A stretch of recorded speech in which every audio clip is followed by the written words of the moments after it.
మనము ఈ రోజుల్లో వింటున్న రకరకాల ఆరోగ్య సమస్యలున్నాయి కదా. డయాబెటిస్, కీళ్ల నొప్పులు, చివరికి క్యాన్సర్ కూడా. వీటన్నింటికి సంబంధం లేనట్టే అనిపిస్తుంది, కానీ వీటన్నింటి వెనుక ఒకే ఒక్క మూల కారణం దాగి ఉంది. అదేంటో ఈరోజు చూద్దాం.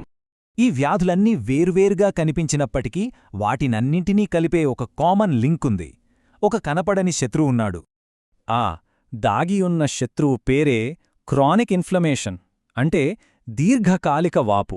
అవును, ఇదే మన శరీరంలో చాలా పెద్ద సమస్యలకు కారణం. ఈరోజు మనం దీని గురించే లోతుగా తెలుసుకోబోతున్నాం. ఇప్పుడు ఇన్ఫ్లమేషన్ అంటే కొంచెం కష్టమైన విషయంలా అనిపించొచ్చు. అందుకే దీన్ని చాలా సింపుల్గా అర్థం చేసుకోవడానికి ఒక చిన్న కథలా చెప్పుకుందాం, ఒక అనాలజీ వాడదాం. సరే, ఈ కథలో కొన్ని ముఖ్య పాత్రలున్నాయి. మన శరీరాన్నే ఒక పెద్ద గిడ్డంగి, అంటే ఒక వేర్హౌస్ అనుకుందాం. ఆ గిడ్డంగికి రోజూ వచ్చే డెలివరీలేంటంటే మనం తినే ఆహారం నుంచి వచ్చే గ్లూకోజ్, అంటే చక్కెర. మరి ఈ డెలివరీలను లోపల సర్దడానికి పనివాళ్లు కావాలి కదా. ఆ పనివాళ్లే ఇన్సులిన్ అనే హార్మోన్. మరి ఈ మొత్తం వ్యవహారాన్ని ఎవరు చూసుకుంటారు? ఒక మేనేజర్ ఉండాలి కదా. ఆ మేనేజరే మన క్లోమం, మెదడు. అంతా బానే ఉంది, కానీ ఒకవేళ ఆ గిడ్డంగికి అవసరానికి మించి డెలివరీలో వస్తూనే ఉంటే ఏమవుతుంది? అంటే మన శరీరంలోకి చక్కెర మోతాదుకు మించి చేరితే అప్పుడు ఈ సిస్టమ్ మొత్తం మెల్లమెల్లగా కుప్పకూలిపోతోంది. అది ఎలాగో కొన్ని దశల్లో చూద్దాం. ఈ సిస్టమ్ ఫెయిల్యూర్ 4 దశల్లో జరుగుతుంది. మొదటిది మేనేజర్ అలసట. అంటే గిడ్డంగిలోని గదులు, అంటే మన కణాలు మొత్తం చక్కెరతో నిండిపోతాయి. ఇక చాలు, మాకు చోటు లేదు అని అంటాయి. దాంతో పనివాళ్ల మాట వినడం మానేస్తాయి. దీన్నే ఇన్సులిన్ రెసిస్టెన్స్ అంటారు. అప్పుడు మేనేజర్, అంటే మన క్లోమం, కంగారుపడి ఇంకా ఎక్కువ మంది పనివాళ్లను పంపిస్తుంది. ఎలాగైనా ఈ చక్కెరను లోపల కుక్కండి అన్నట్టు. దాంతో రక్తంలో ఇన్సులిన్ లెవెల్స్ విపరీతంగా పెరిగిపోతాయి.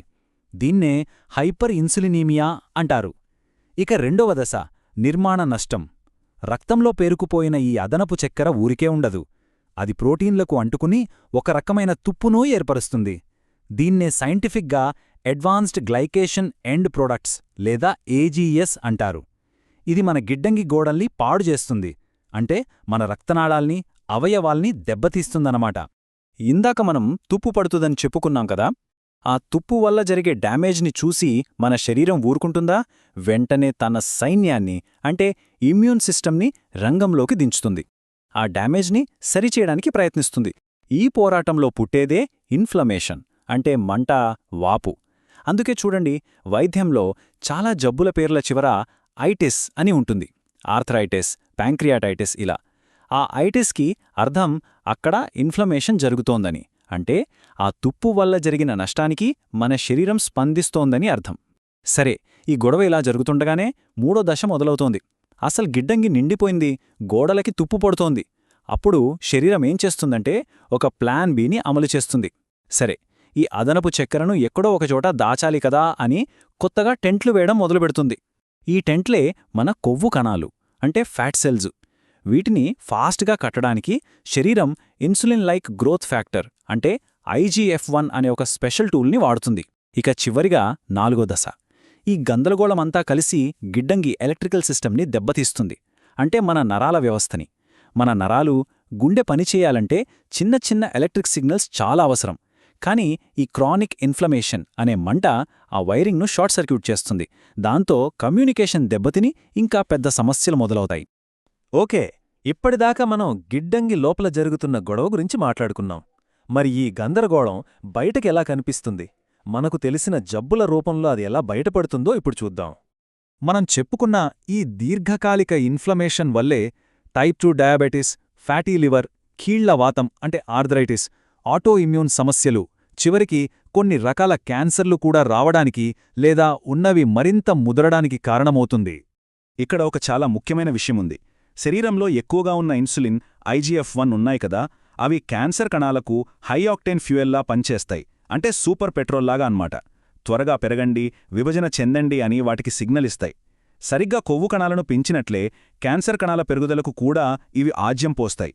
సరే, ఇంతసేపు సమస్య గురించి, దాని తీవ్రత గురించి మాట్లాడుకున్నాం. మరి ఈ మంటను ఎలా ఆర్పాలి? మన సిస్టంలో మళ్ళీ బ్యాలెన్స్ని ఎలా తీసుకురావాలో ఇప్పుడు చూద్దాం. ఇక్కడ చూడండి, 2 గిడ్డంగులు కనిపిస్తున్నాయి. ఒకటి ఎప్పుడూ డెలివరీలతో, పనివాళ్లతో, అలారంలతో గందరగోళంగా ఉంది. రెండోది చాలా ప్రశాంతంగా, పద్ధతిగా, క్లీన్గా ఉంది. ఈ రెండింటికి తేడా ఏంటి? చాలా సింపుల్. రెండో గిడ్డంగికి అవసరమైనన్ని డెలివరీలే వస్తున్నాయి. అంటే గ్లూకోజ్ అదుపులో ఉంది. దాంతో సిస్టమ్ ప్రశాంతంగా, సమర్థవంతంగా పనిచేస్తోంది.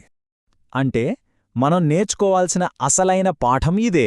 మన గిడ్డంగికి వచ్చే డెలివరీలను, అంటే గ్లూకోజును మనం తగ్గించగలిగితే పనివాళ్లకు విశ్రాంతి దొరుకుతుంది, సిస్టమ్కి డ్యామేజ్ని రిపేర్ చేసుకునే టైం దొరుకుతుంది, ఆ లోపలున్న మంట అదే తగ్గుముఖం పడుతుంది.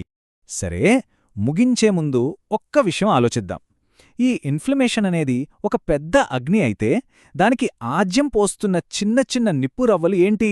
మన రోజువారీ జీవితంలో, మన ఆహారంలో మనం గమనించకుండా చేస్తున్న తప్పులేవి? దీని గురించి ఆలోచించడం మన ఆరోగ్యాన్ని కాపాడుకోవడంలో మొదటి అడుగు.